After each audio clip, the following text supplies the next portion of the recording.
Got big news coming in from Russia. There's been a big comment from Moscow on the Strait of Hormuz and the oil disruption. Oil flows through the Strait of Hormuz could stop within 30 days. Russian President Vladimir Putin's massive statement coming in here amid the IRGC and Iran blocking vessels in the Strait of Hormuz. That's right. Russian President Vladimir Putin has claimed that oil flows through the Strait of Hormuz could stop completely within the next 30 days amid the ongoing conflict. He said that at a meeting in Moscow. I'm quoting Putin here. Now this route is effectively closed. Oil production tied to the use of the strait risks stopping completely within the next 30 days. It has already begun to decline. Storage facilities in the region are filled with oil that cannot be exported or is very difficult or expensive to export. A big, massive statement coming in there from Russian President Vladimir Putin, who has also now thrown his hat into the fray there, saying that the oil flow through the Strait of Hormuz could stop essentially within a matter of not months, but 30 days. So a massive statement coming in from the Russian president on the oil flow through the Strait of Hormuz, which Mr. Thought was just in fact informing us accounts for not 20, but close to 30% of the global oil trade that take place across the world daily.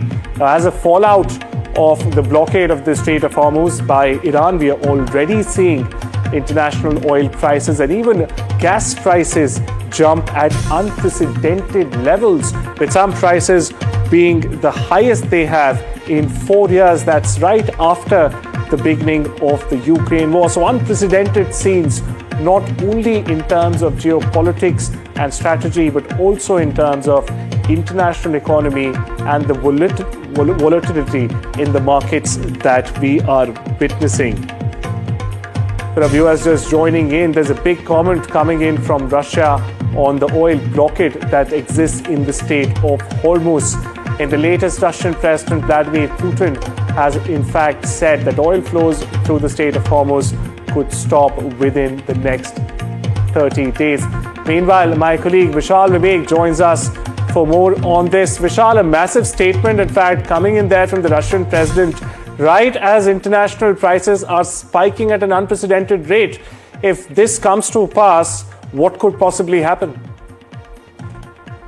Well, many experts, Arjun, have been talking about this in the last few hours, especially in the last 48 hours. So we heard from the IMF chief yesterday, Kristalina Georgieva. She was clear in mentioning that the experts, the analysts, they need to prepare for the quote-unquote unthinkable if a scenario like this occurs in the near future or so, because Putin has clearly mentioned that this is most likely to happen because the Strait of Hormuz is practically closed. Few vessels are ferrying through it, but even that could stop because Donald Trump clearly mentioned that they could escalate the level of operations in and around the Strait of Hormuz to take out whatever remaining operations Iran has in the vicinity of Strait of Hormuz. So if that happens, how much US can allay those fears? How much can they mitigate the damage? That's a big question. He has clearly said that US will accompany many ships. They will escort the ships, but how many ships can US actually help in the region? That's the biggest question. It's already the sources of USs are dwindling at the moment. The stockpiles are depleting as we speak. How many days can this be sustained? That's a big question, and this can spell doom, as many experts have warned that prices can skyrocket to as much as $200 per barrel. That has almost never happened before. That many experts believe that this can be a biggest shock to oil market since 1973. Other experts believe this can be the biggest shock that ever happened to oil market. So this is a doom scenario in making. Who will stop it? That remains to be seen.